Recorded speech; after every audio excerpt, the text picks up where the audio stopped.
Four executives laughed when a simple young woman entered the meeting room of a millionaire empire, but silence took over the place the instant she said something that no one was prepared to hear. The most powerful man in the company believed he controlled everything, until he discovered that a secret buried in the past could destroy decades of power and prestige. Behind an old contract and a forgotten story, there existed a truth capable of changing the fate of an entire fortune. And when that young woman opened her bag and revealed what she was carrying, the millionaire realized that the laughter from a few minutes before was about to turn into his worst nightmare. Before discovering how this surprising story changed the fate of an entire company, don't forget to subscribe to the channel and turn on the bell for more incredible stories like this one. The elevator of the Itapura building opened its doors on the 23rd floor with a soft sound, almost elegant, as if the building itself knew that only certain types of people had the right to circulate through that corridor lined with white marble. It was an October morning in São Paulo, the kind of morning when the grey sky over Avenida Paulista seemed to match perfectly with the dark suits of the executives who crossed the corridors with calculated haste. Ornamental plants arranged in imported ceramic pots flanked the reception, where a young woman in a light blue uniform noted names on a meeting list without raising her eyes to the visitors. No one paid attention when Renata Souza stepped out of the elevator. She was 28 years old, black hair tied in a simple bun, wearing a well-ironed white blouse and black pants she had bought at a thrift store in Brás, but which fit her so well that no one needed to know that. She carried a synthetic leather bag on her shoulder, the kind sold at the Tucuruvi fairs, without a logo, without charm, without the silent language that environment demanded of its habitual frequenters. Her shoes made a dry sound on the marble floor, and she walked with firm steps without hesitating, like someone who knows exactly where they want to go even when the path has been denied for years. The receptionist looked up when Renata approached the counter and said she had a meeting with Dr. Heitor Cavalcante. The girl consulted the list, did not find the name, consulted again, tilted her head with a slightly disconcerted expression, and asked Renata to wait. 2 minutes later, an assistant with a loosened tie came to her with a smile that did not reach his eyes, and informed her that the board's meeting room was occupied with internal matters. Renata said she knew that. She said she was there exactly because of those matters. The assistant blinked twice, turned his back and disappeared down the hall. She stood, without sitting, without checking her cell phone, without showing any sign of discomfort. She observed the environment with discreet attention, like someone studying a map they know by heart, but have never visited in person. The walls displayed framed photographs of works, viaducts over rivers, hydroelectric plants, high-standard residential complexes, bridges that cut through landscapes in the interior of Brazil. In each image, there was the same golden logo in the lower right corner. Grupo Cavalcante Engenharia, 52 years of history, 840 million reais in declared assets, the name that Renata had carried inside her chest for as long as she could remember. When the assistant returned, this time accompanied by an older woman with a tablet in hand, the tone was already different. The woman explained with polite firmness that Dr. Heitor did not receive visitors without a prior appointment made by the advisory office, and that matters related to the company should be directed to the legal department. Renata listened to everything calmly and said only that the legal department had already received the notification. The woman frowned. Renata slightly opened her bag, touched the folder inside, and added that she preferred to personally deliver what she brought. There was a moment of silence. Then the woman said something quietly into the tablet and asked Renata to follow her. The meeting room on the 23rd floor had a mahogany table long enough to accommodate 16 people. At that moment, there were 4 men sitting on one side. Heitor Cavalcante in the center, with his 63 years, a grey suit, and the expression of someone who rarely needed to raise his voice to be obeyed. Fabio Linhares, financial director, fat, sweaty, with a coffee straw in his hand. Mauricio Braga, the company's legal advisor, thin, with thin glasses, who had already read the notifications sent by Renata's lawyer and had been restless since morning. And Rodrigo Pimentel, director of operations, who had read nothing and therefore seemed the most relaxed of the 4. When Renata entered, the four looked up at the same time. Heitor was the first to speak. He asked who had authorized the entry. The woman with the tablet said the young woman claimed to have documents related to the company. Heitor looked at Renata for 2 full seconds, the kind of look that examines and discards at the same time, and then said in a measured voice that the room was restricted to directors and that she should leave any document with the reception. Fabio Linares added something like a laugh. Rodrigo Pimentel tilted his head as if he were watching a curious but unimportant situation. Renata did not back down. She stood near the door, the bag still on her shoulder, and said in a voice that did not tremble, "Dr. Heitor, I am the daughter of Dolores Sousa, and I came to talk about the 30% that belongs to my family." The name dropped in the room like a stone in a still lake. Heitor Cavalcante did not laugh immediately. There was a silence of 2, maybe 3 seconds, during which something passed across his face, too fast to be identified. Then came the laughter, dry and controlled, the kind of laughter that is not joy, but is a tool. Fabio Linares followed with a more open laugh. Rodrigo Pimentel smiled without really understanding the reason. Only Mauricio Braga did not laugh. He looked at Renata with an expression that mixed caution and recognition. Heitor said he did not know who Dolores Sousa was, that the name had no relation to Grupo Cavalcante, and that if she had been hired by some speculator to try some opportunistic move, she should know that the company had a robust legal department and experience in dealing with this type of approach. He said all this without anger, with the naturalness of someone repeating a tested script. Renata opened her bag, took out the folder and placed it on the table right in the center, so that everyone could see without needing to stand up. They were old documents, yellowed paper, letterheads from decades ago, notary stamps that seemed from another time. Heitor Cavalcante looked at the folder as if it were an unimportant object, but Mauricio Braga had stood up from his chair even before Renata finished the gesture, and his eyes ran through the pages with a speed that betrayed everything he felt at that moment.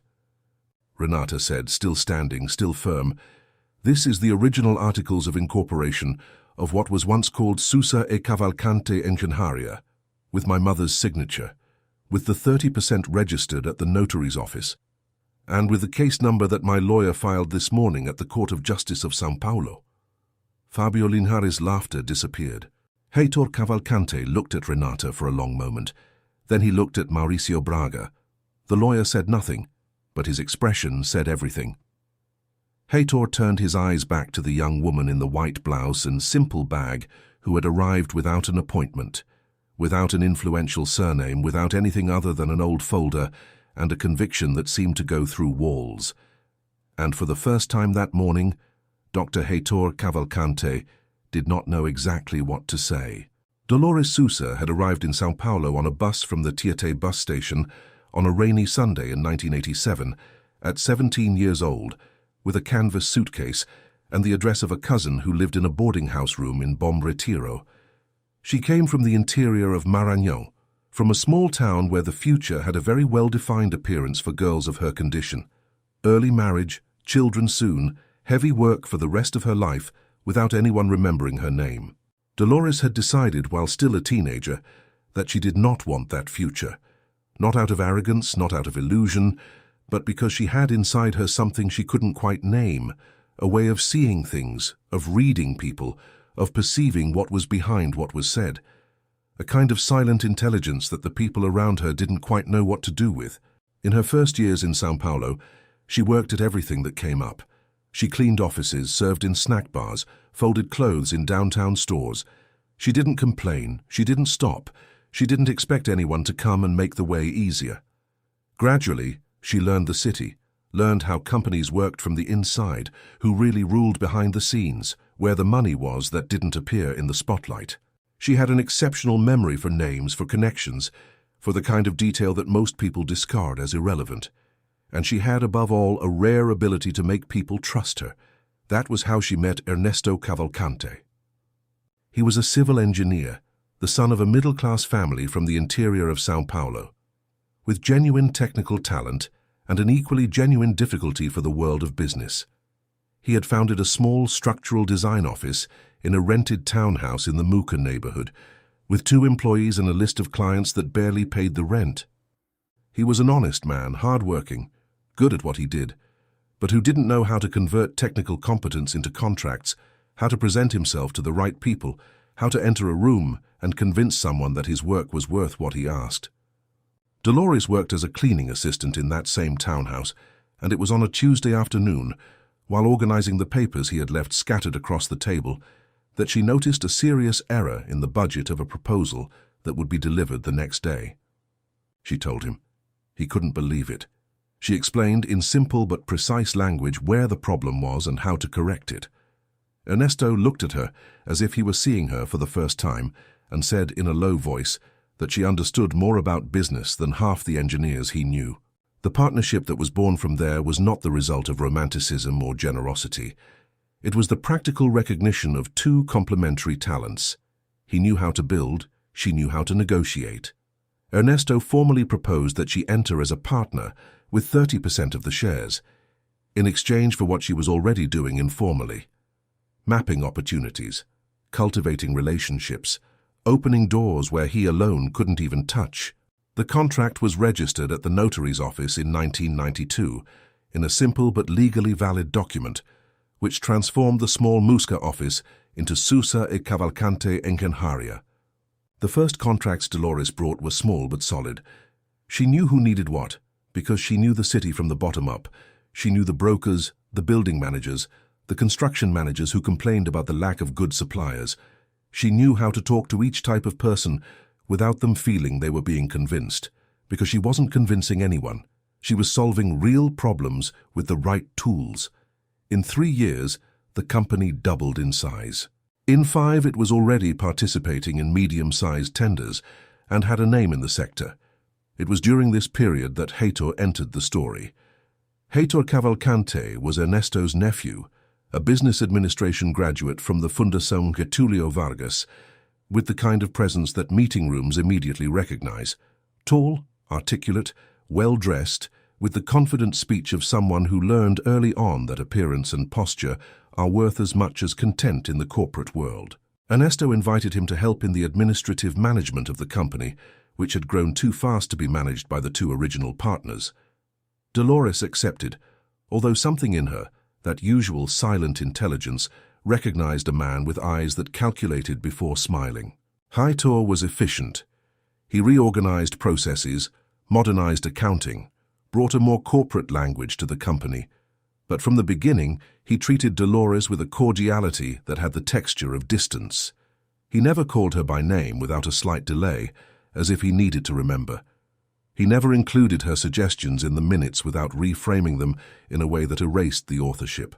When new clients arrived and she was present, he always found a subtle way to reposition her in the conversation. He directed the subject to the technical side, where Ernesto shone, and let her be perceived as a supporting player, an assistant, part of the scenery. Dolores noticed all of this. She didn't speak immediately because she was strategic by nature and understood that certain battles need to be chosen carefully, but she kept it. The problem was that Ernesto, absorbed in the projects and comfortable with the structure Heitor had created, was giving up space without realizing it. There were years of small concessions, of decisions made without her presence, of meetings he forgot to tell her about. When the first big infrastructure contract came, a project worth 15 times more than anything the company had done before, it was Heitor who presented the proposal, who closed the terms, who appeared in the photographs next to Ernesto. Dolores had contributed with the contacts that made that opportunity possible, but in the photos and records, she simply wasn't there, and it was from there that the erasure began to gain speed. Eritata had heard most of this story in fragments, in nightly conversations in the small kitchen of the apartment where she grew up in Jardim São Luís, when her mother, already tired and a bit distant, let pieces of the past slip out, like someone dropping things without noticing. It was never a linear narrative, never a complete account. It was always a phrase here, a name there, a bitterness that appeared suddenly and vanished before it could be touched. Dolores didn't like to talk about what she had lost. She preferred to work, preferred to keep quiet, preferred to exist on the margins of a story she had helped write, but from which she had been erased. What Renata knew for sure was that her mother had signed documents without understanding what she was signing, that she had trusted too much in those who did not deserve trust, and that the name Dolores Sousa, which should have been engraved in the history of that company as much as the Cavalcante name, had simply ceased to exist in the official records in a silent and deliberate process that took years to complete. But what Dolores didn't know, because Ernesto had never told her while she was still around to hear it, was that he had kept everything. Every piece of evidence, every detail, every record of what had been done and how it had been done. And that, before leaving, he had placed everything in the hands of someone he knew would one day use it in the right way.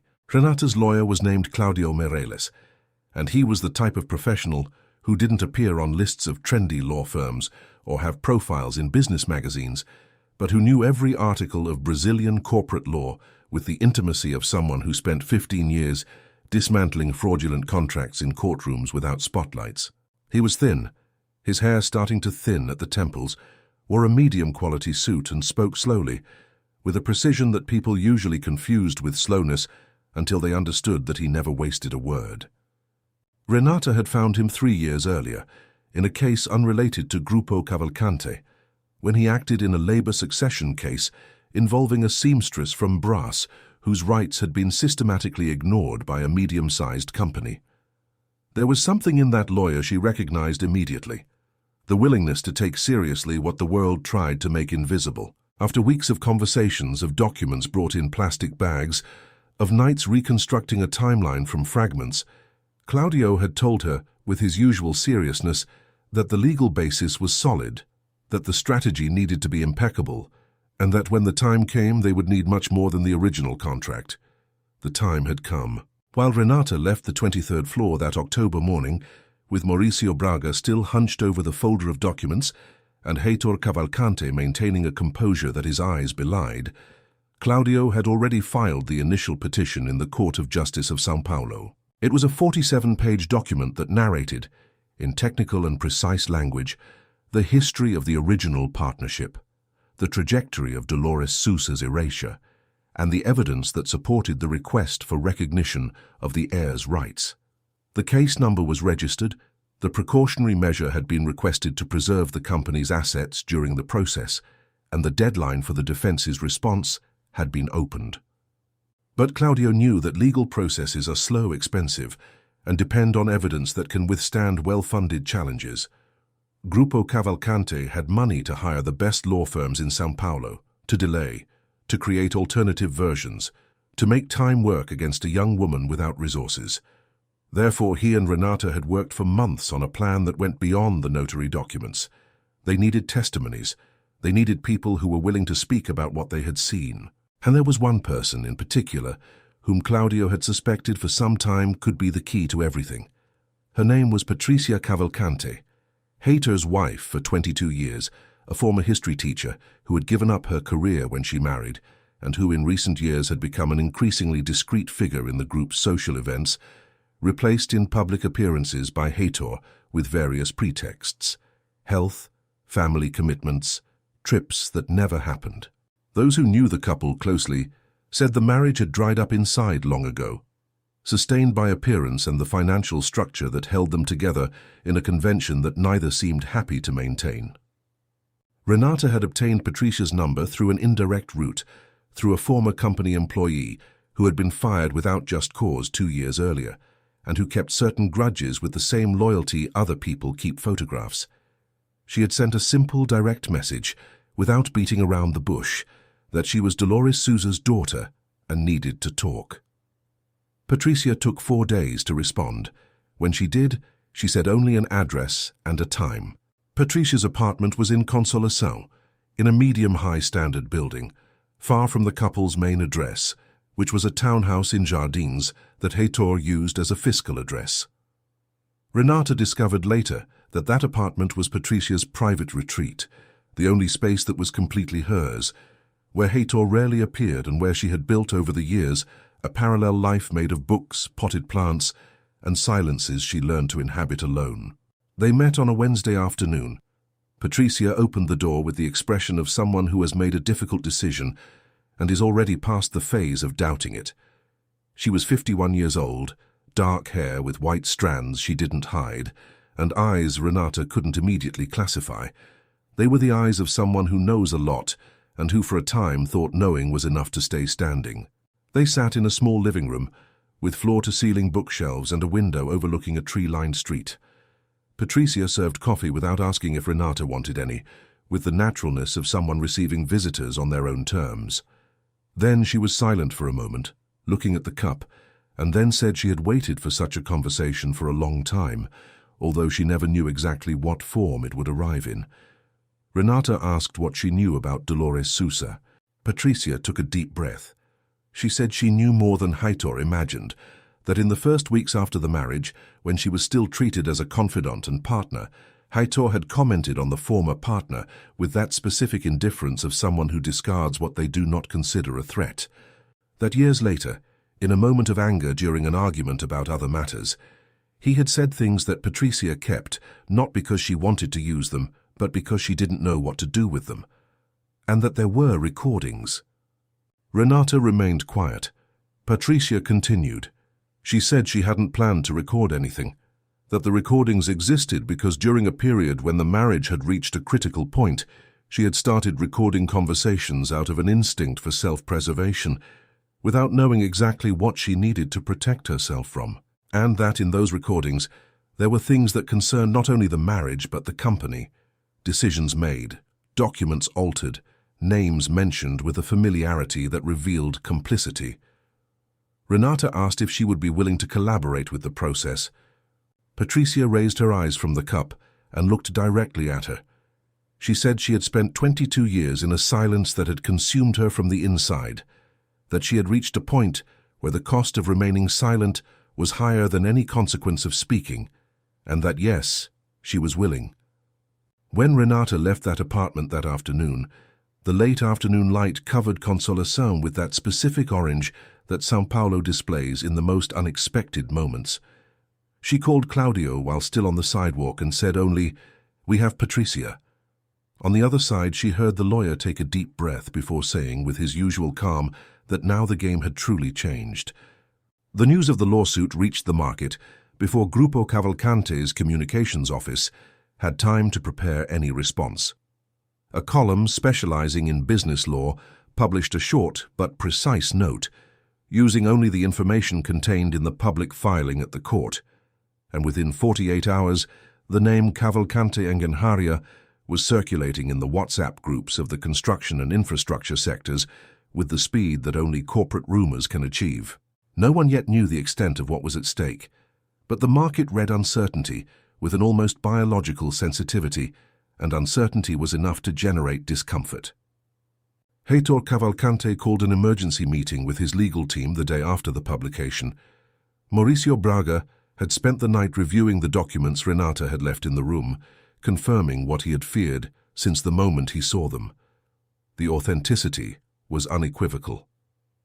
The original articles of incorporation were registered in a notary's office that still existed, with a verifiable protocol number, with all signatures recognized by a notary, with a date prior to any document the company had produced subsequently to reconstitute its corporate history. There was a real problem, and Mauricio told Heitor this with the uncomfortable precision of someone who prefers to be the bearer of bad news rather than be held responsible for having hidden it. Heitor listened to everything in silence, then asked everyone to leave except Mauricio. The two stayed alone in the room for almost an hour. When the others returned, the direction was clear. Contest the authenticity of the documents by technical means, question the representation of the heir and the chain of succession, and activate all the contacts the company maintained in the São Paulo legal ecosystem to ensure that the process proceeded in the least visible way possible. It was a strategy of attrition, of time, of making the other party bleed resources until they gave up. What Heitor didn't know was that on the other side there was someone who had prepared exactly for this type of strategy. Claudio Mireles had anticipated the contestation of authenticity and had already commissioned independent forensic reports 3 months in advance. He had 2 document forensics experts whose resumes were impeccable and who had confirmed in separate reports that the documents were genuine and showed no signs of tampering. He had also requested authenticated copies of the records from the original notary's office, which arrived with a certificate of authenticity issued by the notary himself. And there was an additional detail that transformed the defense into something much more complex than a simple technical dispute: Ernesto Cavalcante's will. Ernesto had passed away 2 years earlier, in a discreet manner, without fanfare, without public ceremony. Heitor had conducted the arrangements with the efficiency of someone accustomed to managing logistical problems, and the founder's departure had been treated by the company as an internal event, with a brief note on the institutional website and a small close ceremony for close family members. What no one in the company knew, not even Heitor, was that Ernesto had created a second private will with notarial authentication in a notary's office in the interior of São Paulo months before his departure, delivered to a lawyer from the interior who had been instructed to forward it to Dolores Sousa's heir when she came forward. That lawyer had sought out Claudio when the lawsuit was filed. The will was not long, but it was devastating in its precision. Ernesto had written in his own hand that Dolores's removal from the partnership had occurred through documents she signed without adequate understanding of what they implied, that he had yielded to Heitor's pressures out of weakness and deeply regretted it, and that he wished for the truth to be restored to the legitimate heir.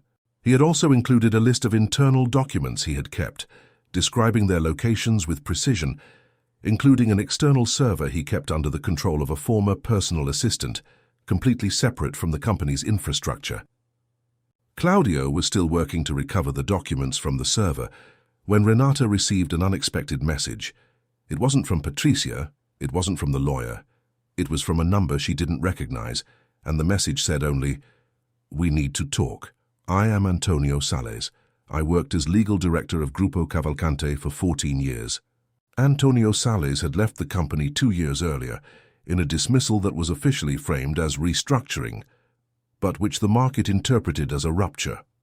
He was known in the sector as a competent professional who had served the group loyally for a decade and a half, but who had become progressively uncomfortable with certain decisions he was called upon to formalize without questioning. Renata had heard his name before, in research she had done for years, but had never been able to locate him directly. She responded. They arranged a meeting at a cafe in Itaim 2 days later. Antonio was 56 years old, short beard, a composure that seemed the result of conscious effort. He arrived before her, was already sitting with a coffee on the table and a thin folder beside him. When Renata approached, he recognized her before she said anything, which meant he had done his own research. He said he had followed the process through the digital court and that he had recognized the name Dolores Sousa with a clarity that kept him awake for 2 nights.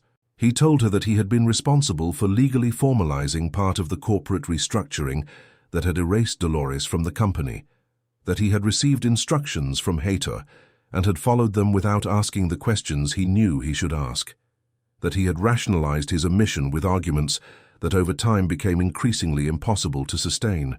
He opened the folder and placed on the table a collection of internal documents, memorandums, printed emails, minutes of meetings that were never registered in official channels. Each of them narrated, in a fragmented but coherent way, the deliberate process of excluding Dolores Sousa from the partnership of the company she had helped build. Renata looked at the documents for a long moment. Then she looked at Antonio. He seemed smaller than he probably had been, shrunken inside with the weight of a guilt he had carried in silence for too long. She said nothing condescending, didn't say she understood, didn't ease his burden with easy words. She said only that those documents needed to reach her lawyer today and asked if he was prepared to testify. Antonio Sales closed the folder, looked out the cafe window for a few seconds, and then nodded with the slowness of someone who does not turn back. That night, Renata stood at the window of her apartment in Jardim São Luís, looking at the city, and thought of her mother. She thought about how Dolores had built something enormous without ever having had the right to say it was hers. She thought about how many women like her mother had been erased from the stories they themselves wrote, with the same silent efficiency, with the same calculated smile of someone who calls it restructuring. And she thought that there was no other version of this story she would accept, no settlement, no amount deposited in an account that would be enough. What needed to return was the name. The name was everything. Claudio Mireles' office was in a rented room on the third floor of a commercial building in Bella Vista, with a view of an internal courtyard where a stubborn jacaranda tree grew between concrete sidewalks, with a persistence the lawyer used to point out as a metaphor without ever explaining to whom. The room was small, with 2 desks, one shelf of case files after another, and a whiteboard on the wall where he drew connection maps when he needed to think out loud. Renata had spent dozens of hours in that space in recent months and had learned that the whiteboard was the heart of the process, the place where loose pieces took shape and where chaos began to turn into strategy. That afternoon, the board was completely covered. Claudio explained the situation with the same measured voice as always, but with a different intensity in his gestures, as if the weight of what he had found on Ernesto's server needed more space than words could give. The external server, accessed with the collaboration of Ernesto's former personal assistant, had revealed a folder with more than 200 digitized files, internal contracts, emails, transcripts of meetings, and most importantly, a document that none of them had expected to find in that format.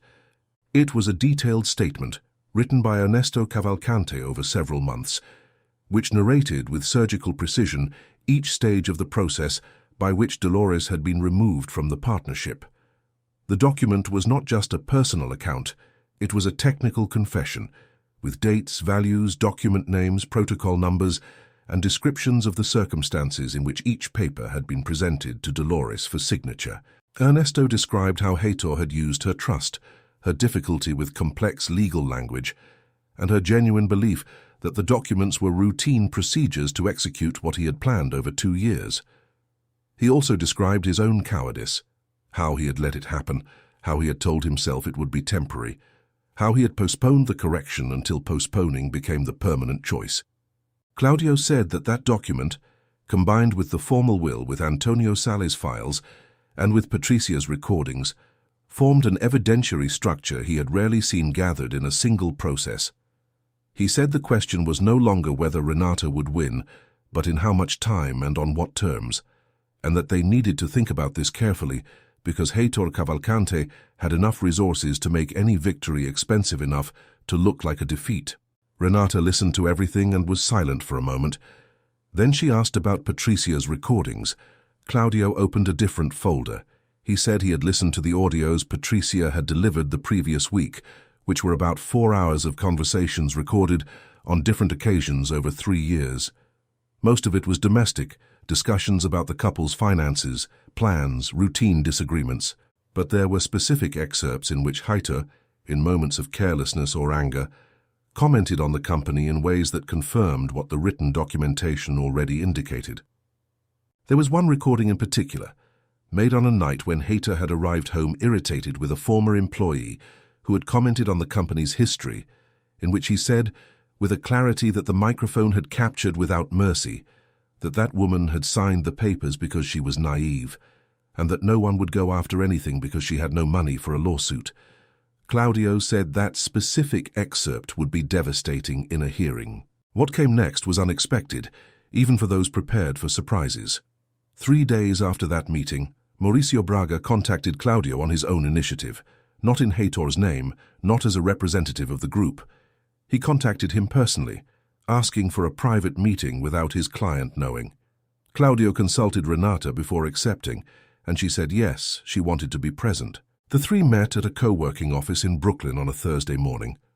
Mauricio arrived with the appearance of someone who had not slept well for a few days. He took off his glasses, cleaned the lenses, put them back on, and said he had spent the last week carefully reviewing all the documents in the case and had reached a conclusion that forced him to be honest, even if it went against the interests of the client he formally represented. He said the documents Renata had presented were authentic, that the evidence gathered by her lawyer was substantial, and that, as a professional, he was not in a position to build a defense he knew to be false on a basis he knew to be fraudulent. He said he was communicating to Heitor that he needed to end the representation, and that he was there to inform what he knew about the strategy that had been discussed, including the technical contestation plan, so that the opposing party could prepare adequately. Claudio remained motionless for a few seconds. Then he thanked him with a brevity that said a lot. Renata looked at Mauricio and said she hadn't expected that. Mauricio said that he himself hadn't expected it, that he had entered that company young and full of certainties, and that over the years he had been depositing the certainties in a place from which he could no longer recover them, and that he had reached a point where he needed to choose what he wanted to find when he looked at himself in the mirror.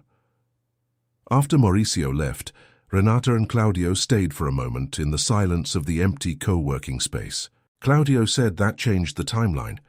Without an experienced defense lawyer, and with the commitment of Patricia, Antonio Sales, and now with Mauricio's withdrawal from the case, the process had lost its main strategic obstacle.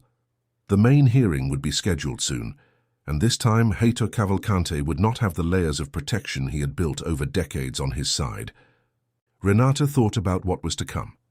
She thought that for years the truth had been buried under papers, under silences, under the conviction that certain types of people did not have the right to claim what belonged to them. And she thought that what she felt at that moment was not exactly triumph. It was something older and more serious, a kind of urgency that came from a deep place, from the memory of a woman who had built an empire with her own hands and departed without ever hearing her own name spoken with the respect she deserved. That was about to change. The evidentiary hearing was scheduled for a Tuesday in November at 9 in the morning, in a room at the Forum Juan Mendes that had nothing dramatic about it. Walls painted white, fluorescent lighting, plastic chairs lined up for the public, and a long table where the judge and assistants positioned themselves with the orderly bureaucracy of those who conduct dozens of cases per week. But there was something in that common space that made everything more solemn than any white marble meeting room. It was the place where versions confronted each other without a filter, where what had been said in private needed to be defended in public, where power stopped being just a posture and needed to become proof. Renata arrived with Claudio 40 minutes early. She wore a dark grey set she had chosen carefully, not because she wanted to impress, but because she understood that appearance also communicates, and what she wanted to communicate that day was precision, seriousness, and a presence that did not ask for permission. She had slept poorly, not from uncontrolled anxiety, but from the kind of insomnia that comes from having a very bright mind, processing details, anticipating speeches, revisiting every layer of the story that was about to be narrated before a judge. Heitor arrived 10 minutes early, accompanied by 2 lawyers from a large law firm he had hired after Mauricio Braga's departure. They were competent, well-prepared professionals, but they had received the case only 3 weeks prior, and, however talented they were working with much less time than Claudio, who had built every argument over years. Heitor greeted those present with his usual urbanity, without looking directly at Renata, with that posture of someone who still does not understand that the ground under his feet is different from what it was when he entered the building. Patricia was not physically present that day. Her testimony had been taken in a previous session, with all formalities, and was recorded in the minutes. Antonio Sales, however, was present, sitting in the public chairs with a composure that cost visible effort. He would be called as a witness later that morning. The judge conducted the session with efficiency. Heitor's lawyers presented their contestation, maintaining that the original contract had been duly terminated by voluntary agreement, that the documents Renata presented had been superseded by subsequent instruments signed by Dolores Sousa herself, and that the chain of succession presented by the heir was insufficient to establish the claimed rights. It was a well-constructed technical defense within the time limitations they had.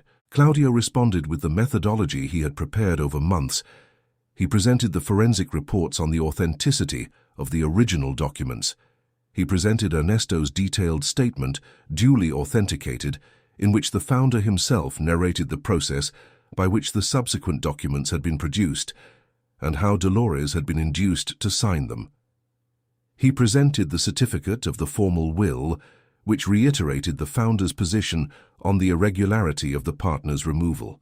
And then he presented the selected excerpts from Patricia Cavalcante's recordings, authenticated by voice analysis, in which Heitor commented, in his own words, on the transaction that had been conducted.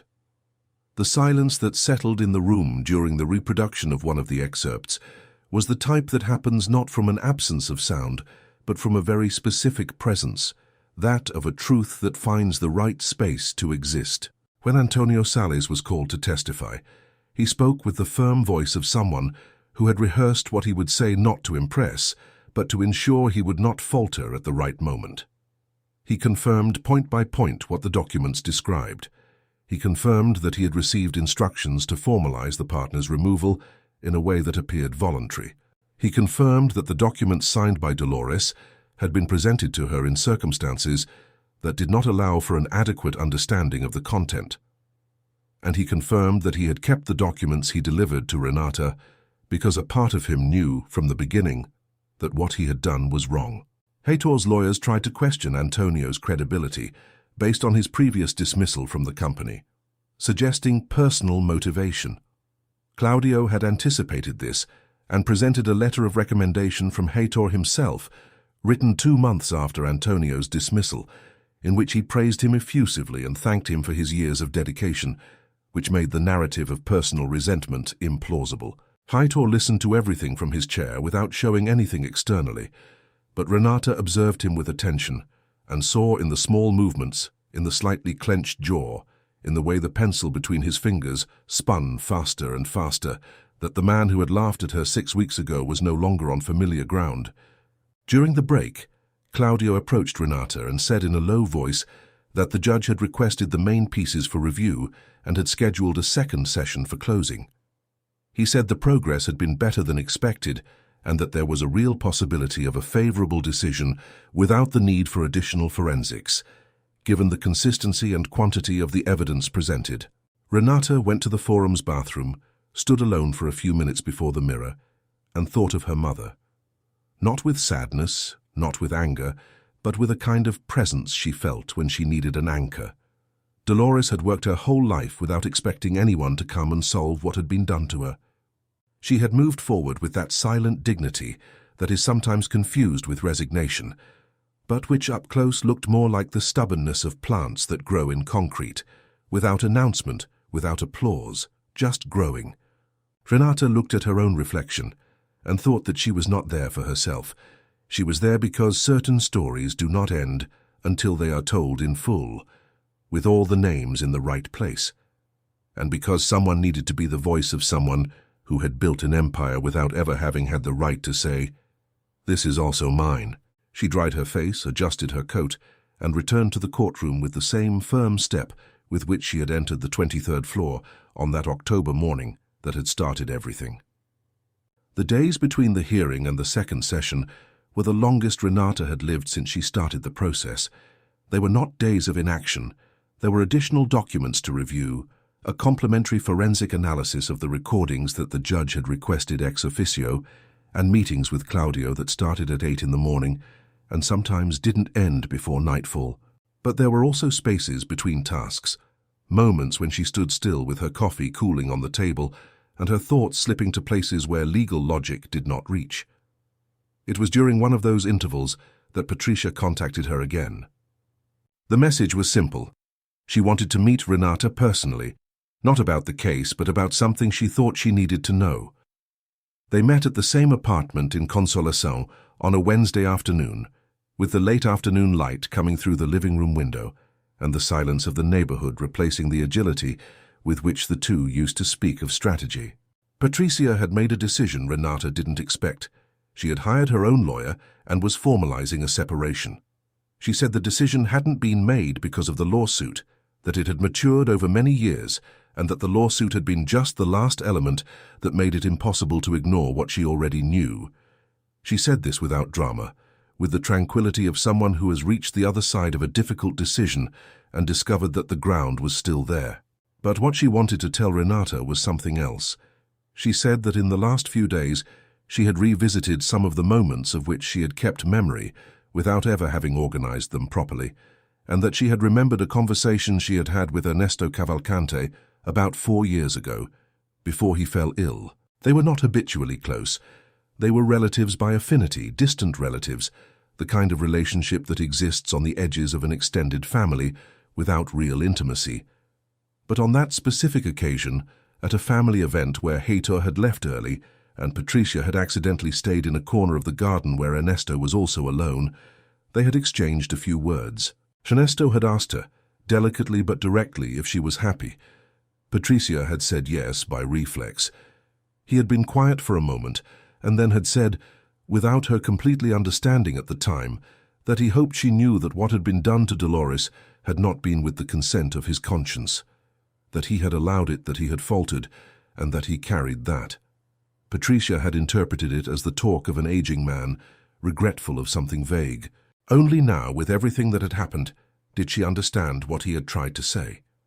She said she was telling Renata this not as additional proof, but as human testimony, so that she would know that the man who had founded the company alongside Dolores had not departed in peace with what he had allowed, and that, in some strange way, he had tried to correct what he could before going. Renata was quiet for a while after hearing that. Then she said she knew. She said she had read Ernesto's statement so many times she knew some paragraphs by heart, and that there were moments when she felt anger toward him, for the weakness, for the omission over so many years, and moments when she understood that people who fail other people are not always monsters. Sometimes they are just cowards, and cowardice is more common than malice and therefore harder to condemn without condemning almost everyone. Patricia said she thought Renata had matured more than most people she knew. Renata said she didn't know if it was maturity or just exhaustion. The two laughed, and the laughter had that specific texture of relief shared between people who went through something heavy together without having met before. When Renata returned home that night, there was a message from Claudio informing her that the judge had concluded the analysis of the forensic reports of the recordings and that the result had confirmed the authenticity and integrity of the audios. There was no evidence of editing, cutting, or manipulation. The recordings were considered valid as evidence. Renata responded with a short message. Then she stayed looking at the ceiling for a moment, thinking. What was about to happen was not just the victory of a judicial process. It was the end of a narrative that had lasted decades, the narrative that certain people do not exist in the places where they should exist because they do not have the profile those places expect. It was the end of the version in which Dolores Sousa was a footnote in a story she had helped write at the top of the page. And there was also something Renata had not told anyone, not Claudio, not Patricia. She had found, among the documents on Ernesto's server, a digitized photograph. It was a black and white image, grainy, clearly taken with a simple camera from the 90s. It showed two adults in front of the Muca townhouse before a wooden sign that read, Sousa e Cavalcante Engenharia. The man was Ernesto, younger, smiling. The woman beside him, in a long-sleeved dress and her hair loose, was Dolores. Renata had looked at that photograph for a long time. She had seen her mother young, with a smile she had rarely seen in life, the kind of smile that doesn't ask for permission, that exists because the person is exactly where they want to be. And she had thought that there was a parallel world in which Dolores had continued being that woman in the photograph, in which her name had remained on the sign, in which her daughter grew up knowing all along where she came from and what she was capable of. That world had not existed. But Dolores Sousa's name was about to return to where it had always belonged, and that was the closest to justice that the present could offer the past. The second and last evidentiary session took place on a December afternoon, when São Paulo already displayed in the windows the Christmas decorations that seem incongruous with the humid heat the city accumulates at this time of year. Renata again arrived before the scheduled time, again with Claudio by her side. This time there were more people in the audience, journalists specializing in business law, some faces she recognized from the construction sector, and a gray-haired woman sitting in the corner whom Claudio discreetly identified as a director of an investment fund that had recently put money into Grupo Cavalcante and who was likely there to assess the size of the problem she had bought. Heitor arrived with his lawyers, and with the expression of someone who had been briefed on the state of things with enough precision to no longer have illusions, but who maintained his posture out of discipline or pride. Fabio Linhares was present too, thinner than in recent weeks, with the appearance of someone who had not slept well in some time. Rodrigo Pimentel did not appear. The judge conducted the opening with brevity. He had reviewed all the documents, all the reports, all the recorded testimonies. He informed that the process was in the closing phase and that before the final deliberation he would grant the floor for the concluding arguments of both parties. Heiter's lawyers did what they could with what they had. They reiterated the technical arguments about the succession, marginally questioned the methodology of the forensic reports, and tried to build a narrative that the company had undergone legitimate transformations over the decades, and that the request for retroactive corporate reconstitution would create a problematic precedent for the market. It was competent, but it was defensive, and the judge listened with the expression of someone who has already made a decision but is following protocol. Claudio made his concluding arguments with the characteristic economy of someone who knows that excess dilutes the essential. He presented the timeline in summary form: the founding of the company in 1992, the documented contribution of Dolores Sousa, the removal through a fraudulent process, the growth of the company during the years in which she had no recognition, and the set of evidence demonstrating not only that the irregularity had occurred, but that it had been planned and executed in a deliberate manner. He said the request was not for charity, was not for emotional compensation. It was for the legal restitution of what had been improperly taken. Then, in a decision he had discussed with Renata in the previous days, and which she had firmly approved, Claudio asked Renata to make a personal statement to the court. She walked to the designated position with the papers in her hands, but did not look at them. She had written what she wanted to say, and had memorized it, not like someone who memorizes a text, but like someone who carries a story long enough for it to become part of their own breath. She said she understood that judicial processes speak of shares, percentages, assets, documents, and that all of that was necessary and legitimate. But she also said there was something numbers did not completely translate. The story of a woman who had arrived in São Paulo with nothing, who had learned the language of a world that did not expect her, who had opened doors with intelligence and hard work, and who had contributed decisively to the construction of something that grew until it was worth hundreds of millions of reais. And that at the moment that something started to be worth a lot, that woman's name had been deliberately removed from the story. She said she was not asking the court to rewrite the past. That was not possible. She was asking that the present record the truth with the same care with which the past had been erased, that the name Dolores Sousa returned to the place from which it should never have left, among the founders of that company, with the recognition that belonged to her by right and by merit. When she finished, there was a silence in the room that seemed to occupy more space than usual. The judge noted something, looked at those present for a moment, and then announced that the process was closed for deliberation and that the sentence would be handed down within 15 days. What happened in the following 15 days was a kind of suspension. The city continued, the heat continued, the Christmas decorations continued, and Renata continued working, talking to Claudio, answering messages, living. But there was a layer of expectation under all that made each morning slightly unreal, as if the world had agreed to pause a decision that could only be made in one way. On the morning the sentence was made available in the court system, Claudio called at 7:45. Renata was already awake. He said what he needed to say with his usual measured voice, but there was something in it that left her standing in the middle of the kitchen for an instant. The sentence had recognized the validity of the original partnership. It had recognized the irregularity of the removal process. It had determined the restitution of the 30% shares to Renata Sousa as the legitimate heir of Dolores Sousa, with all corrections and indemnities calculated over the period since the erasure. It had determined the registration of Dolores Sousa's name as co-founder in the company's historical documents, and it had removed Heitor Cavalcante from the board during the period of compliance with the sentence, pending any additional investigations that the evidence in the case itself had suggested. Renata was silent on the other end of the line for a few seconds. Claudio asked if she was okay. She said yes.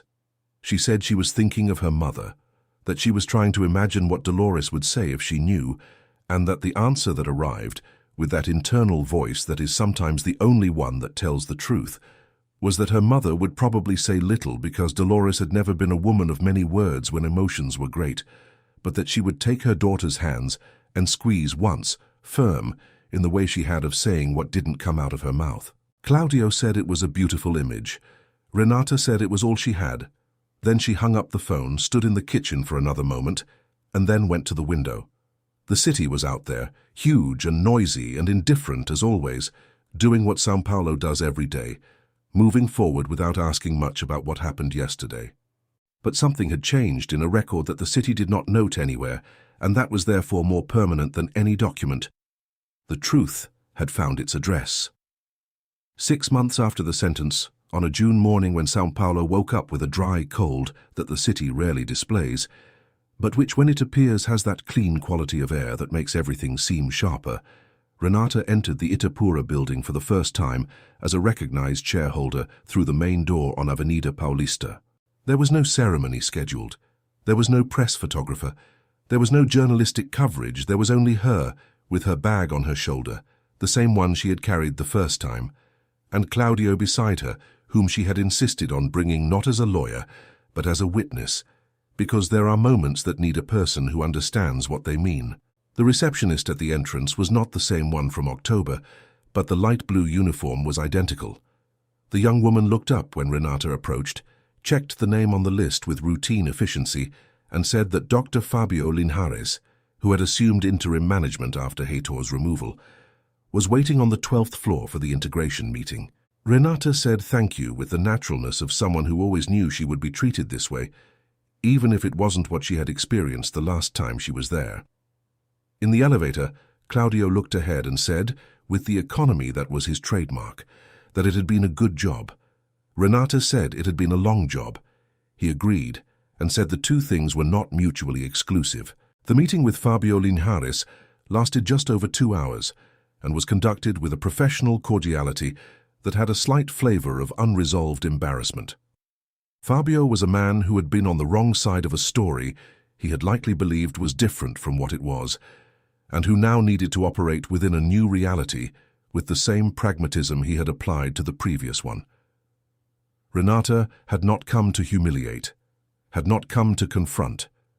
She had come to work, and that was clear from the beginning of the conversation. At the end of the meeting, before closing, Fabio said something she didn't expect.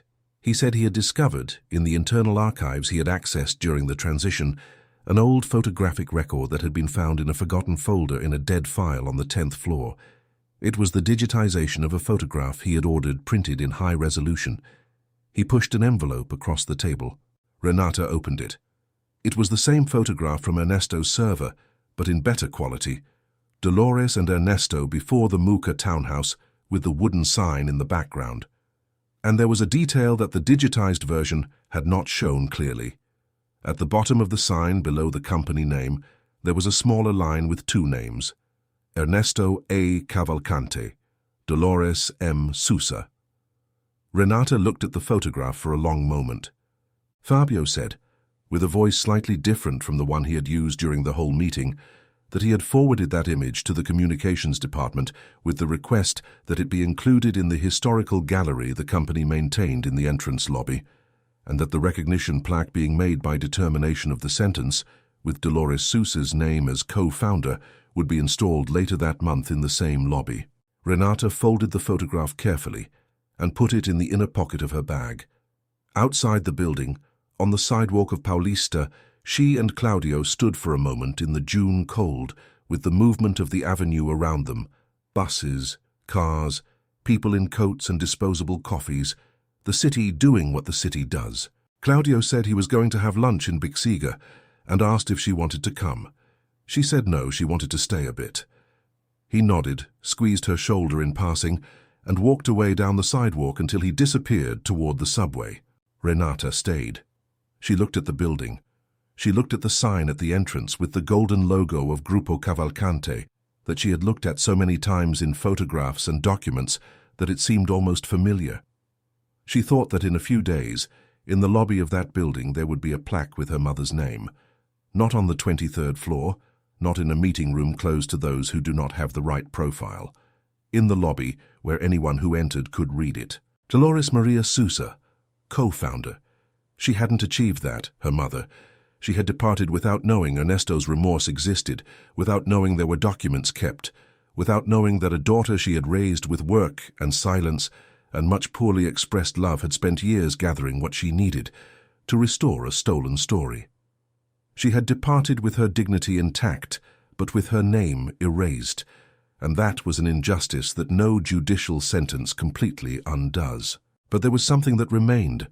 There was the truth, and the truth, when it finally finds the place where it can exist, persists in a way that no erasure can reverse. It was there. The name was returning. And the story that had been told halfway for decades was being completed, not in the perfect way the past deserved, but in the only way the present could offer, with honesty, with record, with the recognition that certain people existed and mattered and built things that lasted, even when someone tried to make the world forget they were here. Renata took a deep breath, placed her bag more firmly on her shoulder, and started walking down Paulista toward the subway. The June cold cut slightly, and the city continued around her, huge and indifferent and absolutely alive. And if you've made it this far, dear listener, you know that this story is not just about Renata and Dolores. It's about all the stories that were left halfway, all the names that should be written where they are not, all the courage that appears silent, without announcement, carrying an old folder in a world that would prefer not to look. If this narrative touched something in you, don't let it end here alone. Share it. Comment on what you felt. Tell someone. Subscribe to the channel and turn on the bell, because every week we bring stories like this, stories of people who refuse to be erased and who find, one way or another, the way back to their own name. See you in the next story. End of story.